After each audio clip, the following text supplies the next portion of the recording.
নমস্কার বন্ধুরা, রসনালিপির আরও একটি নতুন পর্বে আপনাদের সবাইকে স্বাগত জানাই। আজ আপনাদের সামনে নিয়ে হাজির হয়েছি সম্পূর্ণ নিরামিষ সজনে ডাঁটা ঝিঙে আলু পোস্ত রেসিপি নিয়ে। পোস্ত খেতে আমরা কিন্তু যে কেউই খুব ভালোবাসি। নিরামিষ দিনে এটা অনায়াসেই বানিয়ে নেওয়া যায়, আর গরমের দিনে অন্য কোনো তরকারি খেতে ভালো লাগুক কিংবা নাই লাগুক, পোস্তটা কিন্তু আমরা কেউই না বলি না। তাহলে চলুন দেখে নেওয়া যাক আমার আজকের রেসিপি। এই জন্য প্রথমেই একটা বাটিতে নিয়ে নিয়েছি 2 টেবিল চামচ পোস্ত, 1 টেবিল চামচ সাদা সর্ষে। এটার একটা পেস্ট তৈরি করে নেব। কড়াইতে দিয়ে দিয়েছি 1 টেবিল চামচ সর্ষের তেল।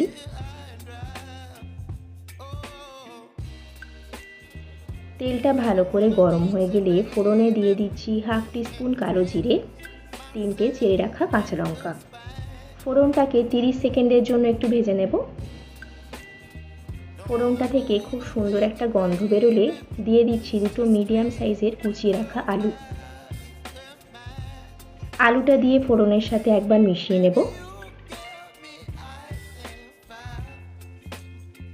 এরপর কেটে রাখা সজনে ডাঁটাগুলো দিয়ে দিচ্ছি।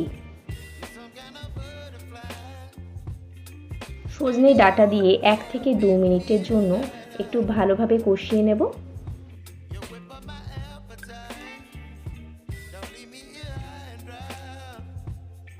এক থেকে 2 মিনিট ভালোভাবে কষিয়ে নেওয়ার পর দিয়ে দিচ্ছি কেটে রাখা ঝিঙেটা। ঝিঙেটা দিয়ে একবার সব কিছু ভালো মতো মিশিয়ে নিয়ে দিয়ে দিচ্ছি পরিমাণ মতো নুন। নুনটা দিয়ে 3 থেকে 4 মিনিটের জন্য খুব ভালোভাবে কষিয়ে নেব।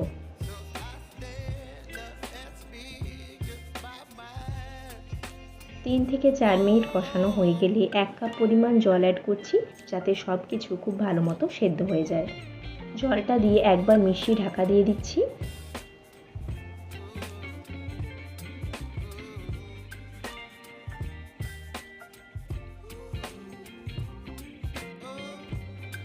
সাত থেকে 8 মিনিট পর ফিরে এলাম। সব কিছু প্রায় 90% মতো সেদ্ধ হয়ে গেছে। এই পর্যায়ে দিয়ে দিচ্ছি পোস্ত বাটাটা।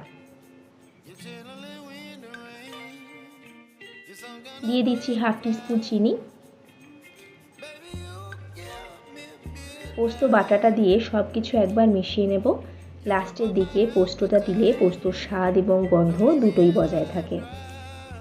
পোস্তটা দিয়ে ভালোভাবে মিশিয়ে আরও 1 থেকে 2 মিনিটের জন্য ফুটিয়ে নেব।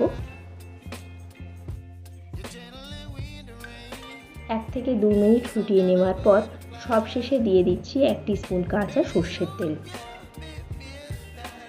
কাঁচা সর্ষের তেল দিয়ে সব কিছু একবার মিশিয়ে নিলেই তৈরি সজনে ডাঁটা ঝিঙে আলু পোস্ত।